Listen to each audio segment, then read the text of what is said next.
Hey everyone, good evening and welcome to our Connect and Serve monthly broadcast. Your front row seat to everything community, connection, and purpose. I'm Steve and I can't be more excited to be with you here tonight. Go ahead and drop your name and where you're from in the comment section right there. You never know who else is nearby and ready to jump into this mission right alongside you. Tons of people already putting comments in there. Really cool to see where you're from. And of course, always put comments in there. We'll ask those questions to our speaker today, Mr. Jay Cox. Looking forward to this entire broadcast. I hope everyone had a fun and safe and joy-filled 4th of July.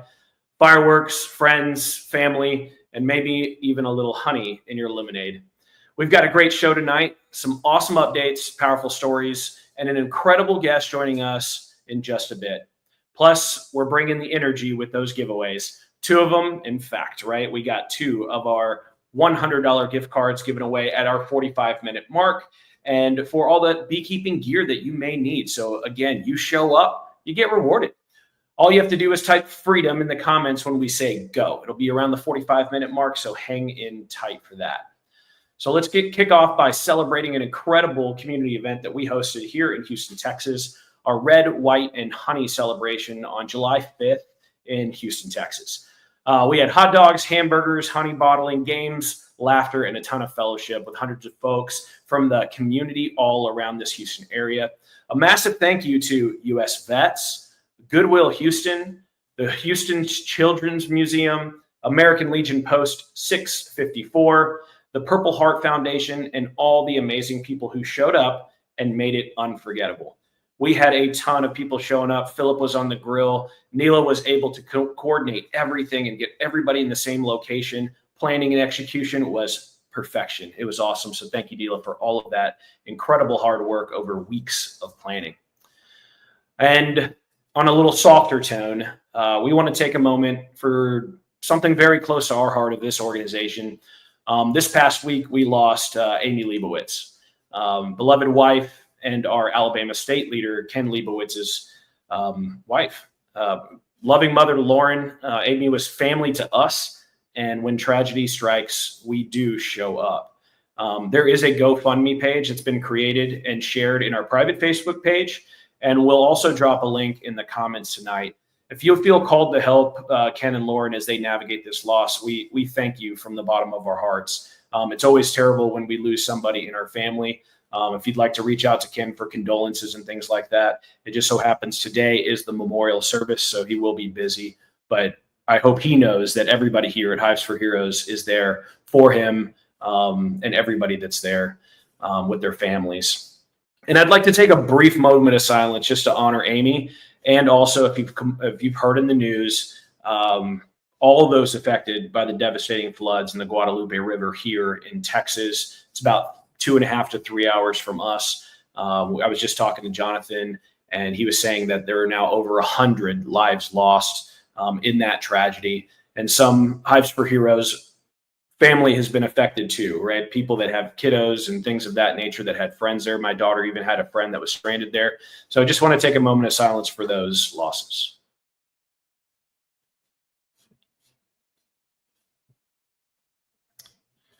And as you know, we respond through our disaster relief fund. We just had a couple already requests as well that came in through private messaging, and we'll continue to stand beside these communities through the recovery process. And, you know, those prayers and the support truly does matter. So again, the disaster relief fund, will drop that link in there as well. We were able to help out in North Carolina. North Carolina got hit again. Jonathan actually mentioned that West Virginia is getting hit pretty hard with flooding right now as well. So we just keep those open and keep those requests coming in so we can support those in our family through that beekeeping relief. And now into some mission love. We get asked a lot about our online store. We're going through some updates and getting more items back in stock. Please remember, we're all volunteers and we are not Amazon, but it sure is nice seeing everybody wearing their gear as we travel all over the country. We'll keep pushing, you keep buying and giving feedback to make things better. Every purchase, every share, and every conversation pushes this mission further. We sell out of a lot of gear and then we got to go and restock those things. So please be patient with us. But again, thank you for all the support. of course, y'all know all those proceeds go right back into the Hives for Heroes fund, so we can continue the scholarships and everything that we do here at Hives for Heroes. Always a big shout out to our board of directors and advisors. They are the silent engines behind the scenes. And of course, your leadership, connection are all heartfelt in everything that we do. So we thank you for your service. And to, of course, our mentors, our amazing state leaders, and our volunteers, you continue to be the reason we're growing. Your commitment to showing up and serving with purpose is why this movement is so powerful. For everyone out there, please don't forget to like, comment, and share on this broadcast and other ones. And check out our stories on social media. Kate's doing an incredible job out there sharing your stories to people all over the country. You might just spot yourself, but most importantly, you might reach somebody who needs just a bit of support. And on to our events. Let's talk about what's coming up. This following weekend, not this one, but the next one coming up, is the South Carolina Beekeepers Association, and they are celebrating 50 years in beekeeping. So congratulations to the South Carolina Beekeepers. Matt Booth, our North Carolina state leader, will be there in Columbia, South Carolina, and that is July 17th through the 19th. And then following that, we have EAS, Eastern Apicultural Society. It'll be July 27th to August 1st in Cherry Hill, New Jersey. And Charlie will be there as well. So go by and say hi to Charlie. It will be July 27th through August 1st in Cherry Hill, New Jersey. We also have the American Honey Producers Conference. It's a little bit later, but get it on your schedule. December 25th, in December of 2025 this year, and it will be in Tampa, Florida. So if you're too cold where you're at, head on down to Tampa, Florida and get some sun. Then we also have the North American Honey Bee Expo. That's a big one for everybody. Those tickets are already open. That is the first or second weekend in January of 2026. Get that on your calendar. It's Louisville, Kentucky. Of course, we'll be doing events there and having a lot of fun. That's typically the one where the most people show up from Hives for Heroes as a group, as a collective. And then we have the American Beekeeping Federation also in January. It's the same weekend. So either travel to both or figure out which one you'd like to go to. That is in Mobile, Alabama, which we passed through not too long ago. Pretty nice place. We'll be rolling deep to these events. You know, some of them are going to have dinners, social hours, clearly a lot of face-to-face time with folks behind the suits and behind the smoke. So get to know the people that are in the organization, and hopefully you'll have a great time together. This organization is all about connecting, right? We're connecting people. Hopefully that connects you to your purpose and you continue to grow. It's not just about the bees, right? It's about belonging. These gatherings are your chance to connect, learn, and grow with a powerful nationwide network.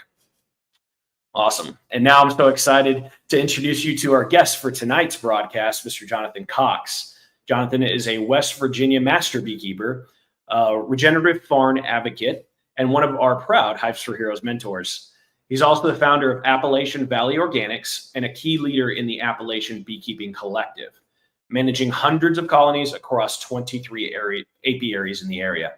He brings years of wisdom in apiculture, biology, and sustainable agriculture, and tonight he's here to share about his experiences, his journey into beekeeping and agriculture, the power of mentorship and service, and how we build resilient communities through bees. So let's give a warm welcome to Mr. Johnathan Cox. How you doing, sir? I'm doing good. How are you all? I think we need some pump up music there whenever we get the speakers online. What do you think? That'd be perfect. Little intro. Intro music, walk up music would be pretty cool.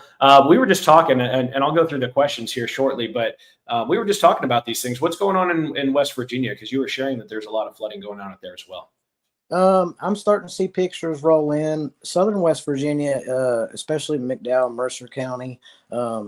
It's really, we have really steep valleys here, really steep mountains, but they're shallow valleys. So our area where I'm at in Welch, West Virginia, it gets hit pretty bad. There's an underpass there and a railroad crossing that gets flooded that blocks off access to the local hospital. And I'm starting to see pictures roll in of the underpass being flooded. And last year when the hurricane come through, it got flooded pretty bad. And this year in the spring, there was a couple of people that actually died there at that underpass. And we've had historical flooding here in the past, and I remember when I was in elementary school in 2001, there was a flood that came through and it displaced 80% of the population of McDowell County. So we get hit pretty hard down here. My house, where I'm located at, on one of the mountainsides, fortunately, I'm not affected as bad personally, but it still affects my community, which in turn affects, everybody in the area. So, it can get pretty bad. Yeah, it was crazy seeing the stories that come through here, and of course, we have people all over Texas.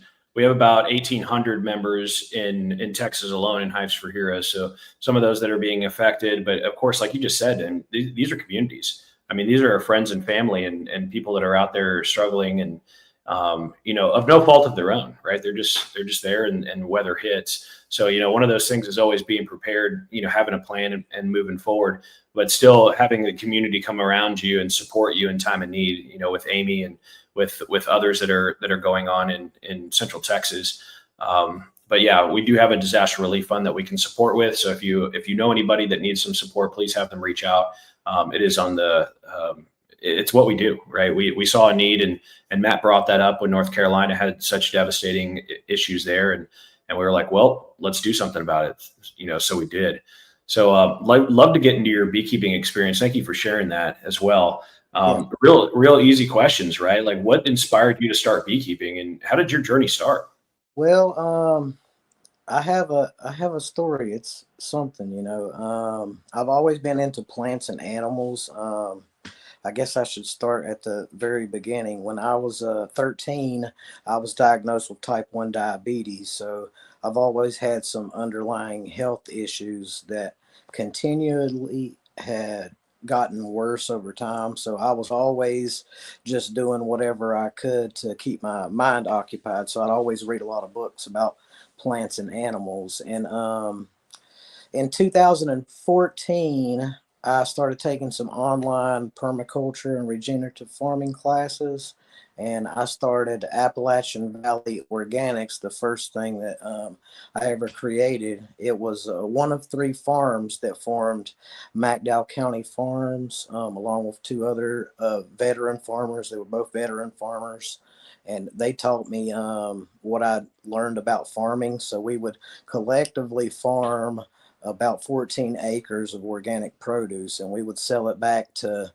schools throughout McDowell County, and we through West Virginia University and some other amazing people in our state. We worked with the school program. We would provide produce, and then we would set up farmers markets and sell produce 7 days a week at 2 farmers markets. And time went on, and my late mentor Sylvester Edwards, he had been farming the majority of his life, and he was a member of the Appalachian Beekeeping Collective. And I'm no longer doing the Appalachian Valley Organics, but that's where I got started in 2014. And then in 2020, I started farming again. I had a heart attack and a 6 bypass open heart surgery in 2019, and I needed some kind of exercise or something to keep me fit because the hospitals, they had closed down during COVID. So I started walking a lot, and I couldn't use my arms very much. I could only lift about 10 pounds, and I slowly moved up to 20 pounds, and I slowly moved my way back up, and it was all due to diabetic complications, the heart attack, and that happened when I was 29 years old. And I just needed a lifestyle change, so I kind of went back to farming in 2020, and I took some online biology classes and ecology and chemistry and some other things, and I just loved plants and animals. We tried to do everything as organically as possible, so we would use like BT for pest control, and we would use organic fertilizers like fish emulsion to keep the plants healthy. And in 2020, working with Sylvester Edwards, it was my first mentor. He was a member of the Appalachian Beekeeping Collective, and he got me into their line of classes. So I started taking their online classes, and I became a member in 2021. And he had a horrible farming accident which led to his death in 2021. And I continued on with the Appalachian Beekeeping Collective for a year, and I mentored under the head beekeeper there, Mark Lilly. He's an excellent beekeeper. He's a West Virginia Master Beekeeper and a EAS Master Beekeeper, and he's got his own business going on with bees, and he taught me everything that I know about beekeeping. And then in 2022, I became a peer mentor with the Appalachian Beekeeping Collective, and I started training other beekeepers. I had entered the West Virginia Master Beekeeping Program in 2022, and I completed my apprentice level. And then 2023, I went on to complete my certified level. And then 2024, fall of last year, I graduated the Master Beekeeping Program on my birthday. And West Virginia has a really good Master Beekeeping Program.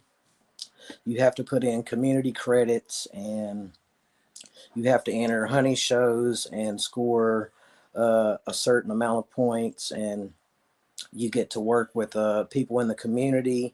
There's amazing testing material, and you get a full grasp on what it takes to do beekeeping, all the way from keeping the bees to processing the honey to presenting a clean product. And I'm not sure if other states offer the we have to score the blue ribbon points in one of the honey shows, one of the state honey shows, so we can move on out of that program. But it's a really great program. And 2024, I also became a mentor for Hives for Heroes. Our state leader, Dean Starkey, she's a great state leader. We found out that West Virginia didn't have a state leader, and she stepped up into the position. And she immediately came to me at one of our West Virginia conferences and asked me if I would be a mentor. And I mentor everybody from young kids in school programs to people in the Appalachian Beekeeping Collective that are partners, to people that private contract beekeeping work. Like I go to some of my doctor's bees and just members in the community, and I cover about I think 6 counties now. I cover McDowell County, Mercer County. I go to Wyoming County, a little bit in Greenbrier, Summers, Raleigh, and I do some other work if I'm out of state or something. I visit people's bees, and I just help people with their bees. And a lot of what I do is directed around organic mite treatments and just everything that you need to do, from splits in the early spring to treating for EFB or other brood diseases. And we have a lot of unique approaches that are organic based, and we work with our local state inspector to get some of those methods, and we have good inspections out here. And I also completed my instrumental insemination. I got a certificate in instrumental insemination, so I'm looking to start doing that probably next year. I have 2 young children, so I have a 2.5-year-old, and I have a freshly minted 6-month-old. So my plans have got delayed a little bit as far as when I'm going to start doing the instrumental insemination. I've done it, but as far as production goes, that's not going to gear up until maybe later next year. So that's kind of how I got involved with beekeeping. And I work with a lot of people. It's actually more than 23 apiaries. It's about 23 apiaries within the Appalachian Beekeeping Collective. And it's hundreds of hives. I don't even know the number. It fluctuates up, it fluctuates down. So, it changes as time goes on, I suppose. Well, I'll tell you what, you just shout out for Deanie and Mike, and such incredible people that, like you said, they stepped up, and such a great representation of who we are as an organization. Just caring for people, connecting people and caring for people. And thank you, Deanie and Mike, for all that y'all do out in West Virginia, and especially bringing in people like Johnathan that are able to do so much, right? I mean, many hands make light work. And when it comes to the work that we do, it's really about connecting and being a person, right? Hey, we can learn all this stuff about beekeeping. At the end of the day, you're going to beekeep the way that you would like to. But hopefully you have as much information as possible, as much resources as possible for you to be successful. And hopefully that brings success to all of us. That's a pretty long history. You've done a lot. And I would say not necessarily a short period of time, but the amount of things that you've been doing is pretty impressive. I know people are here as well for the regenerative beekeeping type, the sustainability aspect, maybe non-chemical uses and things like that. Can you kind of dig into that of what are kind of your practices and things like that? Remember on the call, we have people that have, maybe their first day of beekeeping all the way till, 50 years in beekeeping. So I've read a lot of books. These are some of my beekeeping books. And one of the first things that I'm going to say is that it doesn't matter how many books you read.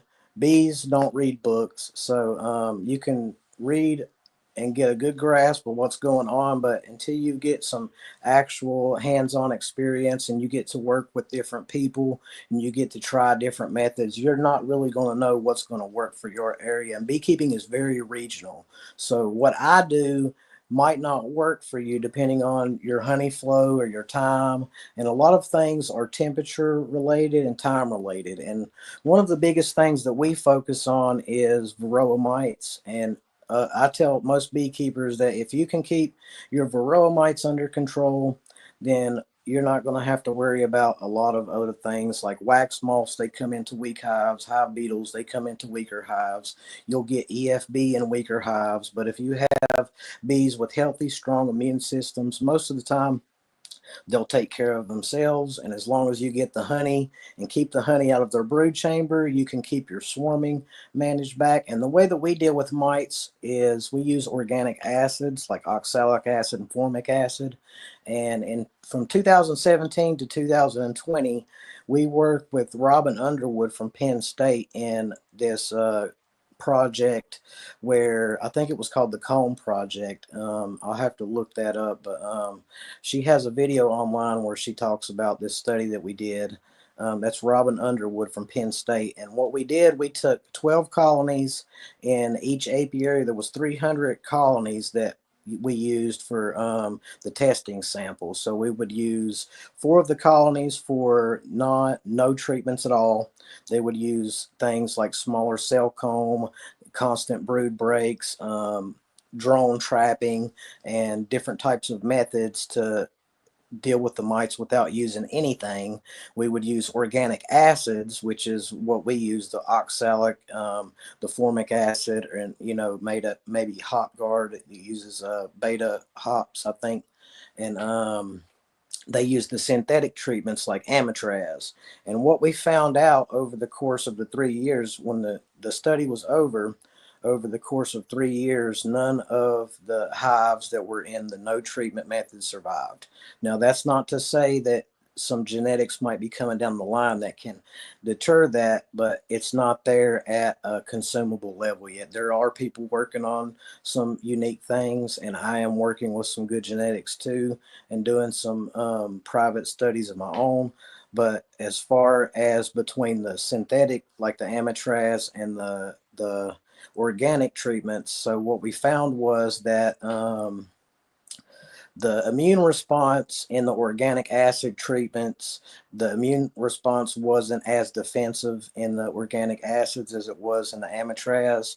We found that the hives were more productive on honey and more productive on egg production in the organic acid treated hives. And we found out that drone sperm viability was more productive in the organic acid treatments. There was some issues with the synthetics causing the sperm viability of drones to not be as productive, and the egg viability of the queens and the retinue of the queens were smaller in the hives that were treated with synthetics. So we have moved to an organic acid approach, and I'm going to explain our methods. I'm just going to go over our complete mite treatment plan. So what we'll do, we'll do a oxalic acid vaporization. It's actually sublimation.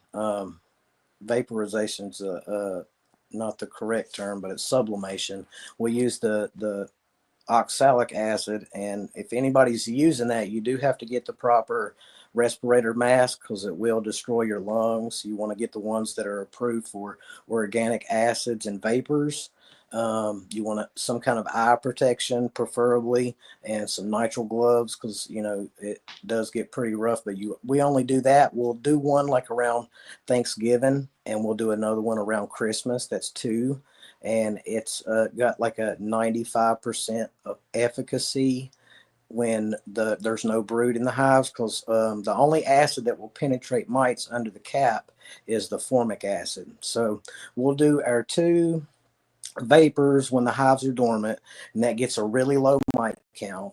And then we'll come into the year, usually mid-April, we'll do a 2-pad formic treatment for 14 days. The 2 pads goes over the brood chamber, and I do have to, you always want to read your labels when you're using these acids, because you can mess up using them, you can damage yourself, or when used improperly you can damage your queen. So what we like to do is smoke the bees all the way down into the bottom box. We'll put the 2 pads, I personally put the 2 pads over the 2 brood chambers, and I did a side-by-side test. They say to put them in between the brood chambers, and I did a side-by-side test, 50-50, 2 in between, and then I did the other 50%. I would do 2 over the 2 brood chambers, and then we did mite washes after, and we still come out with 0 mites in both cases. But with the ones that were over both of the brood chambers, we had less queen loss and less supersedure cells. So there is some temperature restrictions to formic acid. You don't want to exceed 85 degrees in your daytime temperatures, and you don't want to go below 55 degrees on your nighttime temperatures. If you go above 85, you're going to have queen loss.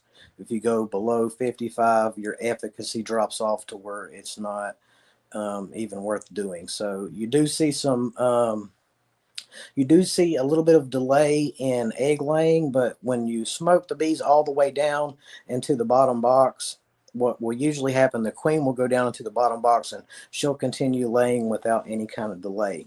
So after our 2-week treatment of formic acid is up, we do what is oxalic acid dribbles. We make a mixture that is 3 cups of sugar, 3 cups of water, and 4 tablespoons of oxalic acid. And what we do, we'll dribble this acid in between the brood frames onto the bees. Now this is a topical treatment.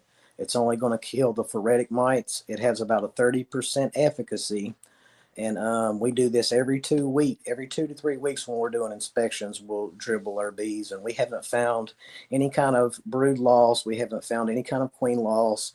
We haven't found any kind of honey production loss. And all of these acids, they are FDA approved to be used while honey supers are on. They're organic acids, so there's no residue left over. It's only vapors. When used in excess, you can kill your queens if you mix too much of it in there, because it is an acid. It can externally burn them. But when used properly, it manages the mites and it keeps the bees healthy. So we'll do the dribbles every 2 weeks all the way up until we get into August. We'll do another 2-pad treatment in August of the formic pads. And then after the formic pads come off at the end of August, from September up until freezing point, you have to keep an eye on your temperatures. When it starts freezing at nighttime, usually for us, that's in October, we'll stop doing the oxalic dribbles. So we usually get like 2 more in through September after our formic treatments, and then we're back at the end of the year. We're doing those vapors again.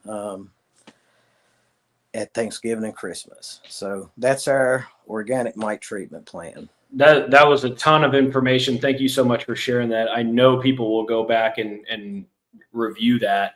How do you keep track of these? Do you do this in a notebook? Like for the newer people that are out here, do you have an app? Do you use a notebook? How do you track these things? My first year, this is a funny story, man. My first year, I started out with 8 colonies, and then I had 9 colonies, and then I bought 3 queens, and I made some splits my first year, and I caught a swarm, and I wound up getting to 13 colonies, and I made all these charts on paper that had all this extra information that I didn't need. I was like tracking what color pollen was coming in. You know, that's all nice if you have a few hives, but I went from 13 to 22 hives my second year, and I went from 22 to 37 my third year.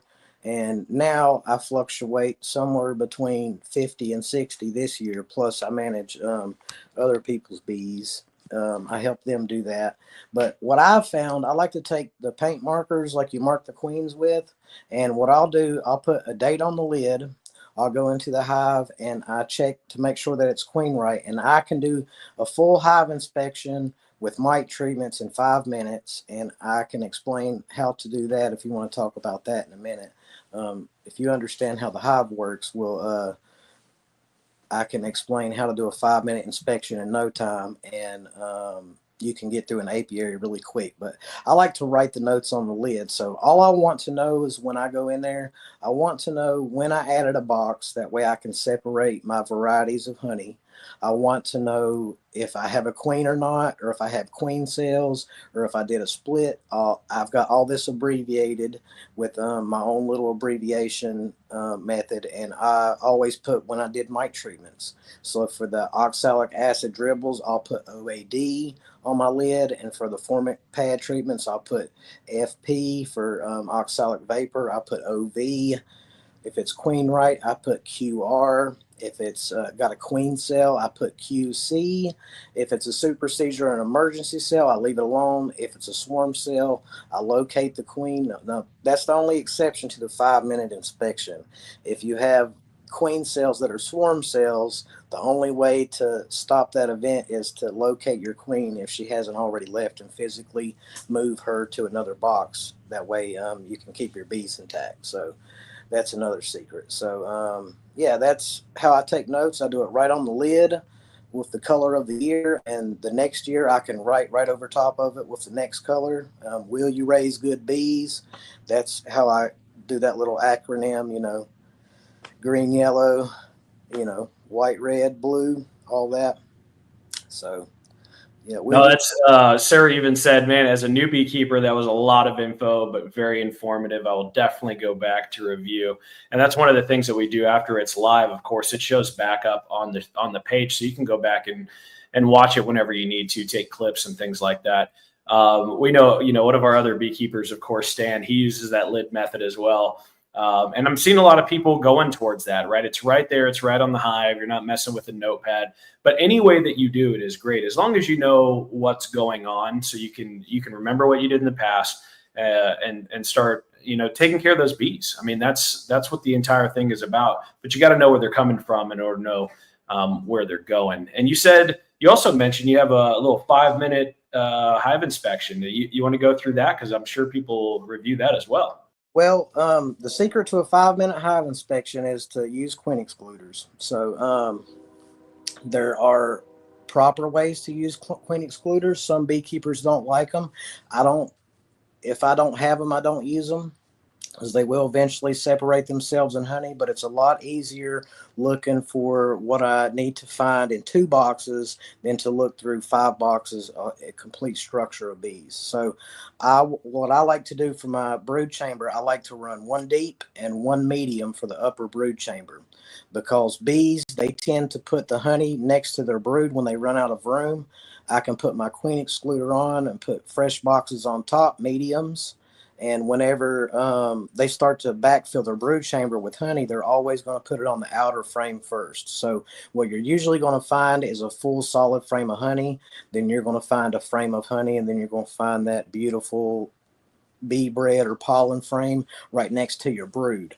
So you're going to find that in most cases, that's what it's going to look like. And once you get into your brood nest, I don't always look for the queen unless I find a swarm cell. So the 5-minute method, now that I have my queen excluder on, and if you're going to run queen excluders, you do not want to put a queen excluder on and then put bare foundation on the top of a queen excluder. They're not going to go up through that queen excluder if you don't already have drawn out comb.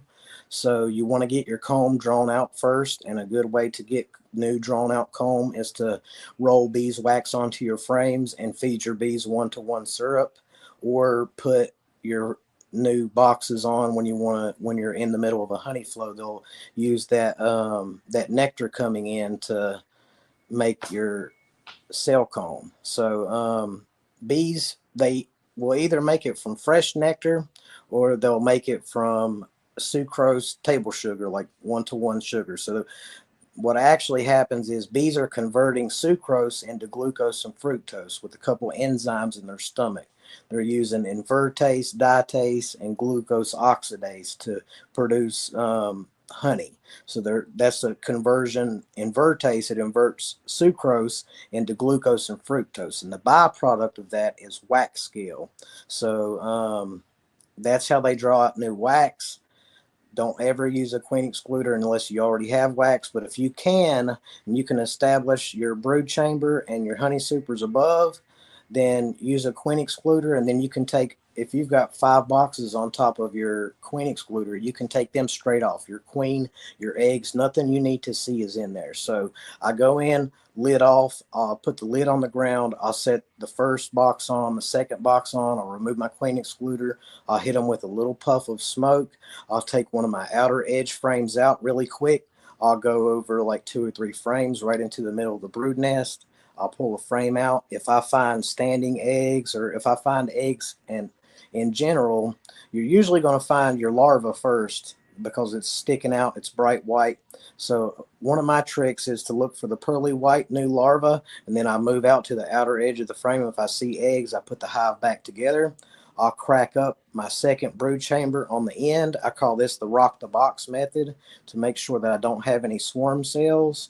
And if I have any of the honey, if I have solid frames of honey on the outer edge, because they're going to usually line those outer edge frames on the edge of the box with honey as their brood chamber gets constricted.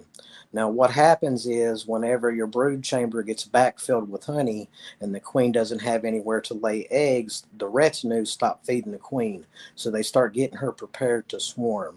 They will guide her down into a swarm cell and make her swarm, because her queen pheromone drops off. If her egg production's not at 1,000 or 1,200 eggs a day, when the honey flow starts to come in, they start to backfill the brood chamber quicker than beekeepers can get boxes on, and that leads to swarming. And the only way to really keep them is to keep the honey poured out and keep fresh boxes on.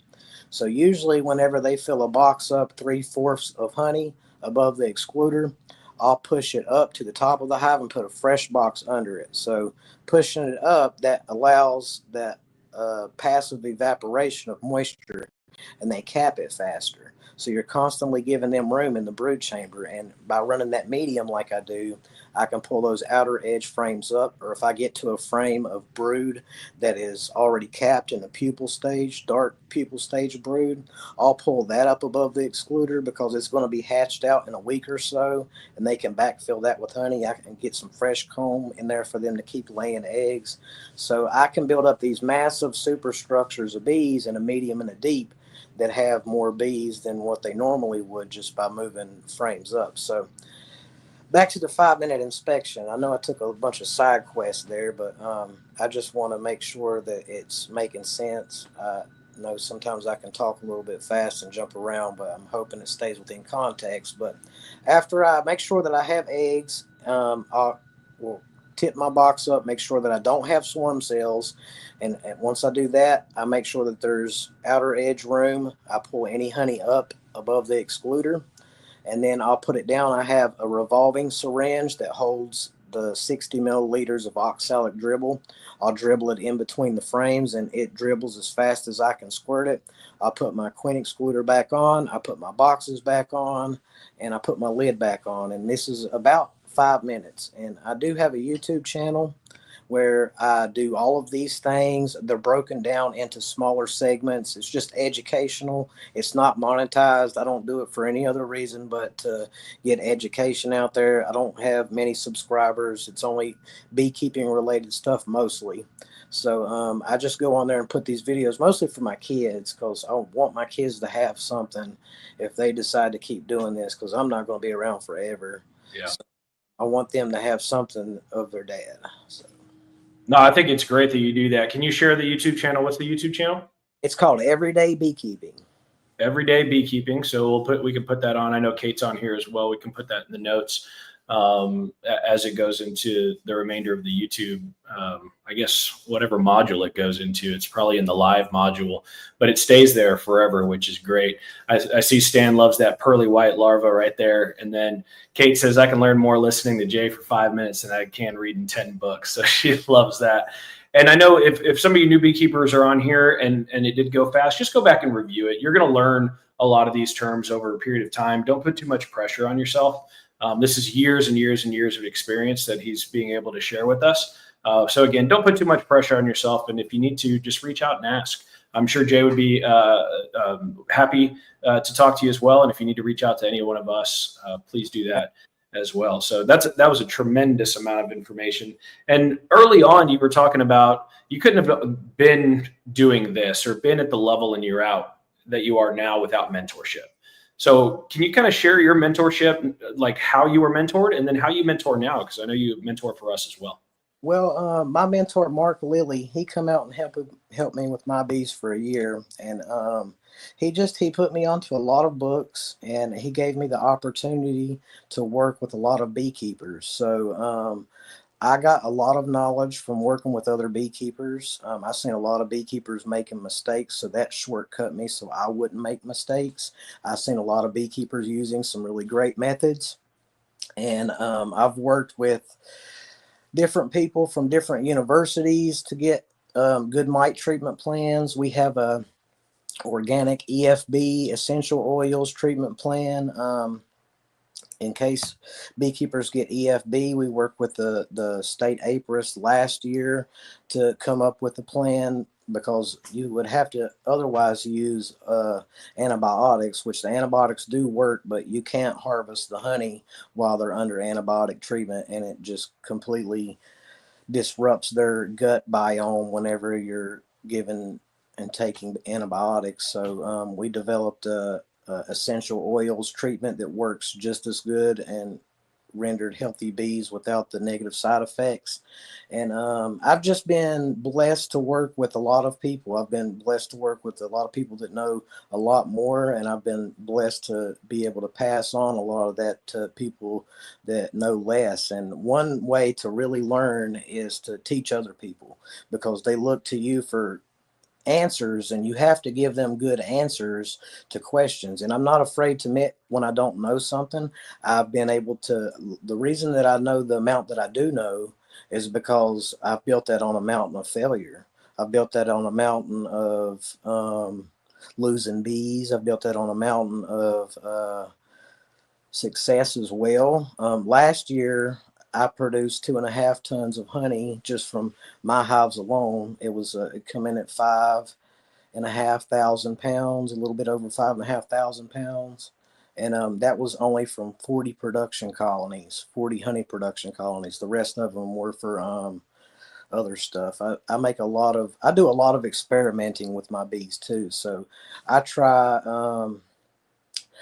different stuff. We do some UBO testing that tests for good genetics. We've done a little bit of that. The instrumental insemination, I've worked with some good genetics too. So my bees, they're not really swarmy bees, so I'm blessed with that. I can get a lot of honey and my bees don't swarm so much. It's just the people, man. I've got to work with a lot of people, and my mentor, Mark Lilly, he come out and showed me hands-on what to do, when to do it. And he worked with me for a full year.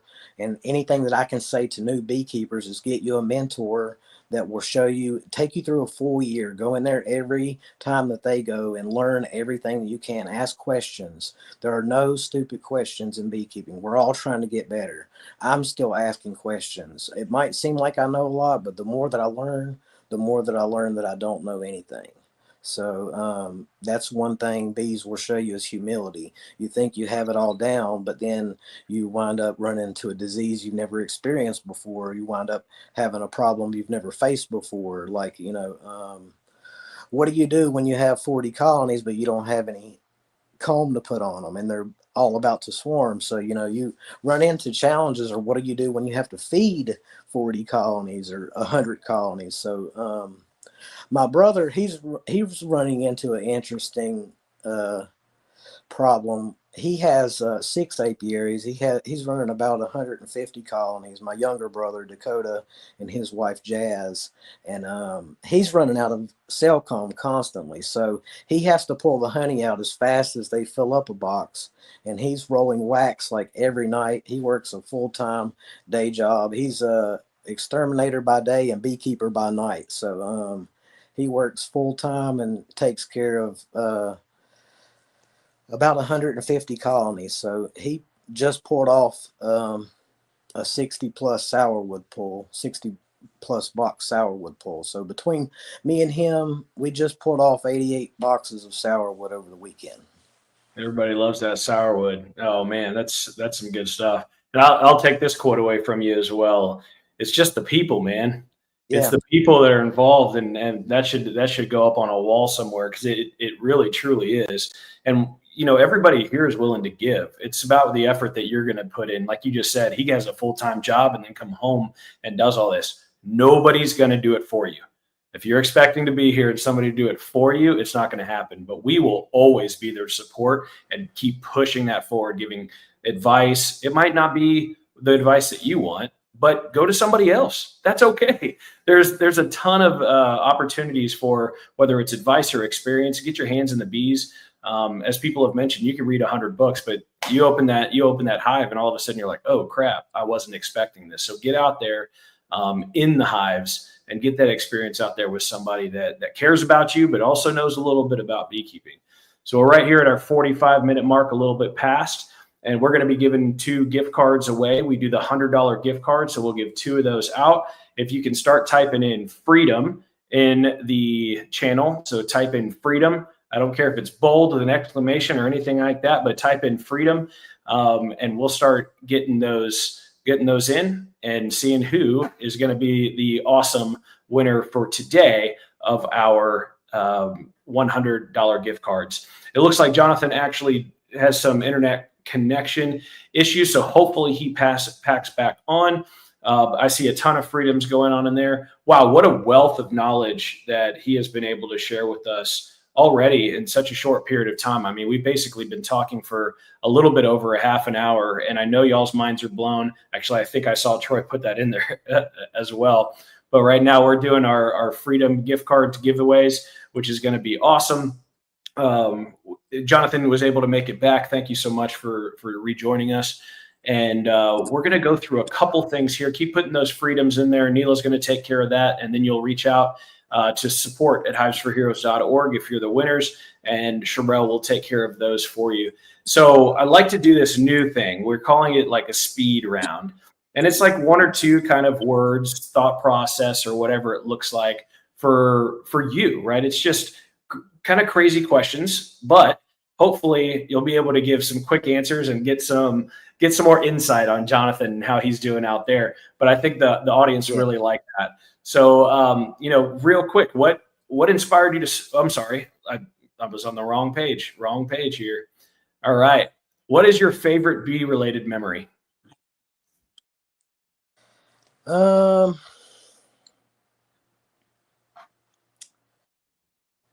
favorite bee related memory. I found a white-eyed drone one year, and it was the coolest thing that I think I had seen. I photographed a white-eyed drone, and I learned that it was a mutation that usually happens. Sometimes it can mean that there's diploid drones in the hive or there's some inbreeding going on. But I found a white-eyed drone, and I just thought that was the coolest thing. Mutant zombie bees is what I thought. That's pretty cool. One word that you have to describe beekeeping. Freedom. Freedom. Freedom. Amen. I love that. Yeah. Best advice you have ever received. Treat your bees for mites. There you go. Yeah. And a beekeeping myth that you would love to bust. The myth that you can't use spoons in honey. So back in the day, they would make spoons out of silver or pewter, and those metal spoons, not stainless, like we process our honey with stainless, and the whole myth that you'll kill the enzymes. The enzymes aren't something that's alive, first off. So enzymes are not that, but the pewter and the silver and the copper that spoons used to be made with, that would degrade the enzymes. So using spoons in honey is not going to degrade the enzymes in your honey. Yeah, Dr. Farad Ozturk verified that one. So boom, check verified on that. Yeah. It was the old school stuff, right? It was the older things that would do that, but not anymore. First thing you do after inspecting a hive, I think we know the answer. I come and get some water, man. I come and drink some, because it gets hot in a bee suit. There's a lot of jobs out there, and I respect everybody that's out there working in the sun, but when you put a coat on and you carrying around a box of fire on a 100-degree day or 90-degree day, I like to be out of the bees by noon if I can help it, but just some days you just can't, man. So, I like to keep some cold water and stay hydrated. Roger that. And that's after you write on your lid, though, right? Yeah, after right after I write on the lid. Since you're a reader, a book every beekeeper should read. Let's see. The one that really helped me the most, there's a lot of good books, but one that really helped me start building my apiary and growing my bees was Swarm Management Essentials. I think Steve Rapaski and John Connor helped him with that book. Swarm Essentials. Let me see here. Hold on. I think I've got a copy somewhere on this shelf here. Give me just a second.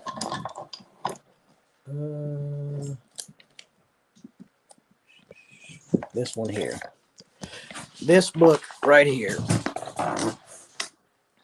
There you go. Y'all seen it? Look at that. That's a great picture. So, this book, it really explains the biology of swarms, why bees swarm, how to manage your bees. All the essentials books are good. There is Increase Essentials. That's another book in that collection. It's a really short book. I think I read this book in 4 days. It's only got 128 pages. I would read a little bit every evening, and a lot of that is pictures and explanations and things, but it talks about swarm management, and that's one of the biggest things with beekeepers. You have to make sure that your brood chamber is not getting backfilled with honey, because that does trigger the swarm response. So we have our winners today. Thank you very much for that suggestion. We have 2 winners today, Kim Walker and Jason Basham. Kim Walker and Jason Basham. Congratulations. That's going to be $100 to y'all. I saw some other comments in there as well. Stan, yeah, we're going to be doing some relief out in those areas for the flood victims already through the disaster recovery fund that we have. So this is separate from that, but yes, we will continue to do that. So congratulations, Kim Walker and Jason Basham, for showing up and getting $100 gift cards. And of course, you'll be reaching out to support@hivesforheroes.org to get that all lined up for you for your favorite local beekeeping store. And we do that intentionally, right? Sometimes you don't go to your local shop, but we want you to go. You're going to meet people and you're going to support small business. It's super important for our local bee stores to be around. You can always go to the big ones. I get it, but man, you'll really miss the small ones when they're there. One more question that I saw here in the chat actually was, have you tried Damare management?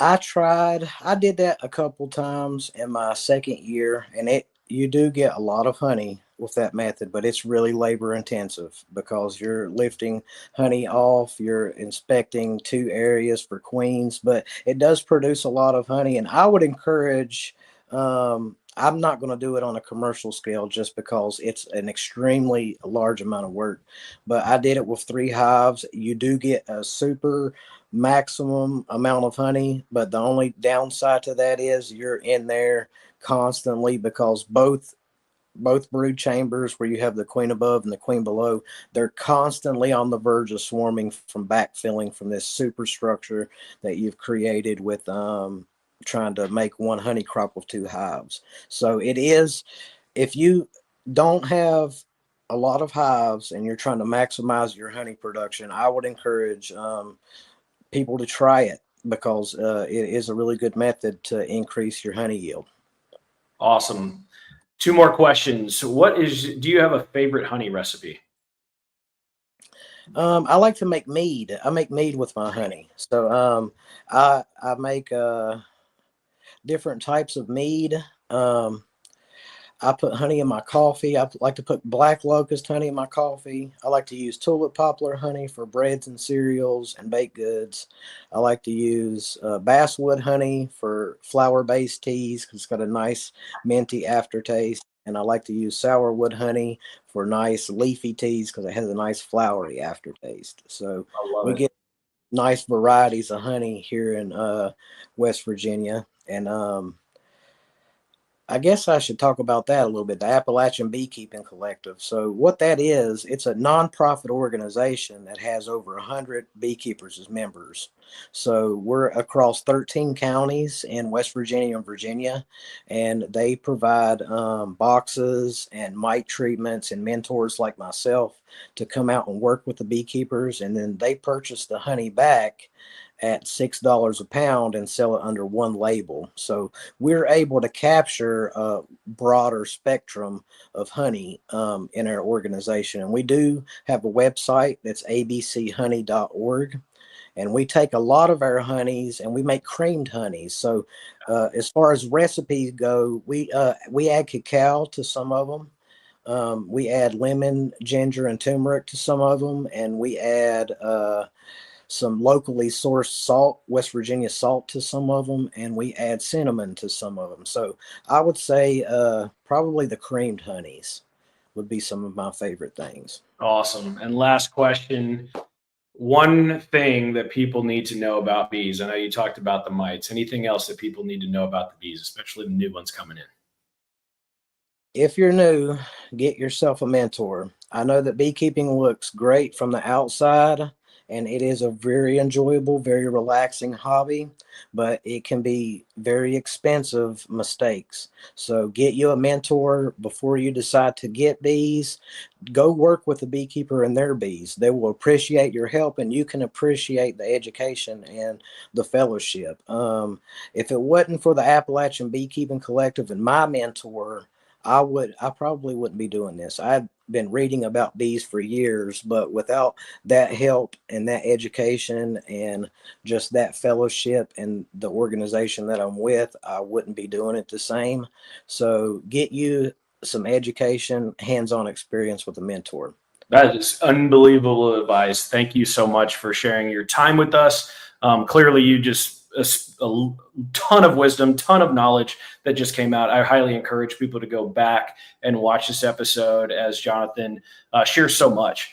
It will be on the website here or on the YouTube immediately after this concludes. Thank you again, Johnathan, so much for your time, your experience, and of course your mentorship with us. We very, very much appreciate it. I'm glad that those in West Virginia are in great hands with you and Deanie. Thank you so much.